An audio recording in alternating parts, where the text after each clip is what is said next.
Have you heard that you need to use an industry average to measure your labor costs by in the restaurant business?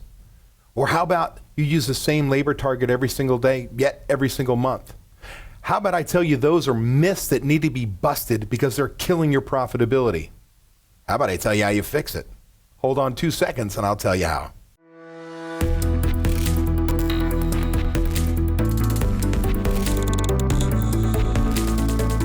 Hello, this is Dave Scott Peters with therestaurantexpert.com, and I feel your pain, man.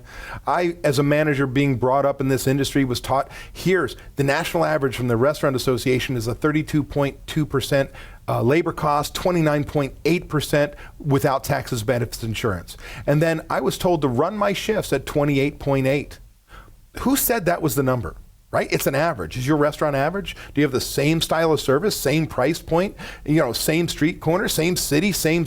No. So what are averages good for? Nothing. So I learned the lesson hard. And every day I'd come into the restaurant and my boss would be, why aren't you running? You're over labor. You're Monday, I'm over labor, my slowest sales day of the week. And I got all this prep to do, right? All these prep cooks in. I got no sales. What the hell am I supposed to do? And or worse yet, we didn't pay attention to labor until Friday. And then owner would be like, oh my gosh, your labor's so high. And like a chicken with a head cut off, cut.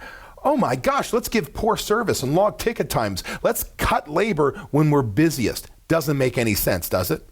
Well, here, let me show you how we can change this. I'm going to switch screens here real quick. I'm in something called Budget Creator Pro, or online budget software.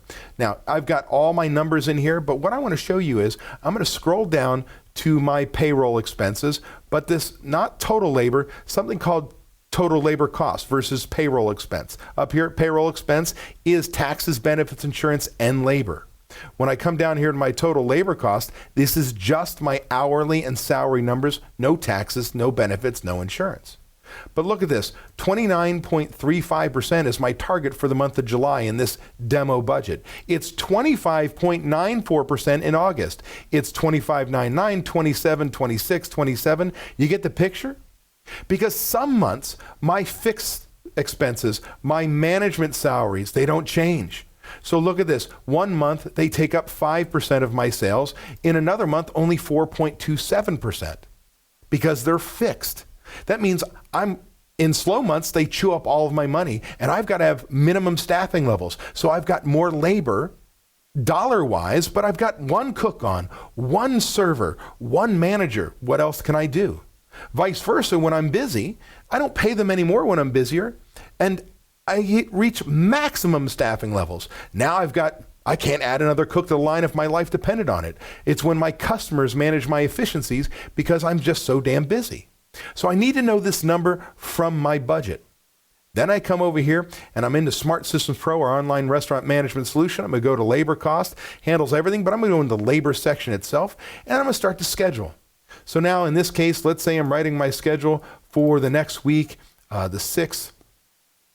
I'm going to go to December 4th. I'm going to come down here and I'm going to find my line cooks. I write my schedule like I always do. I assign positions, or stations, I should say. I schedule, right? That's what we always do. We tend to schedule the same people, same shifts week after week. Well, then I go, wait a second. I've got this tool for budgeting called the labor allotment system. And I schedule like I always do, but based on last week's numbers and next week's target labor cost, well, I'm going to determine how many dollars and how many hours I have to schedule in my kitchen in each position to stay on budget. Well, so I take the schedule I just wrote like I always do, right? Scheduling the same people, same shifts week after week. If we could copy a schedule forward, we could. By the way, we can right click and copy the damn thing, but we need a budget. So I went to my budget, found out my target, plugged it in. This told me how many hours, how many dollars. Here's the payoff. I go to my schedule variance. I come in here, I'm going to grab it for that first week in December, and bang, I discover that I'm 12 and a half hours over budget. You know what? Instead of losing $146 in my kitchen, doesn't sound like a lot till you understand there's 52 weeks. I know that before I post my schedule, I need to trim 12 hours. Now, before you go nuts, here's the power of scheduling and budgeting. Oh my gosh, 12 hours. I'm going to have to get rid of somebody, and I don't want to cut people's hours and so on and so forth. This is horrible. Hey, for every 4 people you bring in 15 minutes later a day, that's 1 hour. How about we do that 2 shifts a week? That's 14 hours, right? We didn't adjust anybody's schedule, but what we did is we stopped wasting money. So when it comes to scheduling, you've got to have a budget, and you've got to understand a couple other things. Watch this. I'm going to go to something called our reverse labor system, where we take our schedule, we take our numbers, put it all together. And actually I want to go, I'm going to stay here. And here what I want to show you is I've got a different labor cost every single day, right? Without explaining all the numbers, and the ones I'm highlighting is the labor cost target for that day based on the schedule that I approved.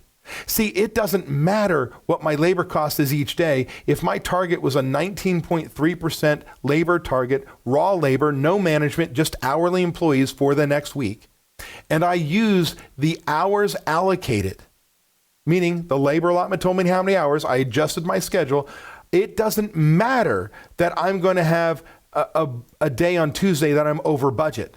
Because once I approve this schedule, and I use just those hours, guess what? I'm going to end the week on budget. But it also means I'm being fair to my managers. Yes, I know that I have a different labor target to manage to each day. This is huge. Starting with my budget, I have a monthly target.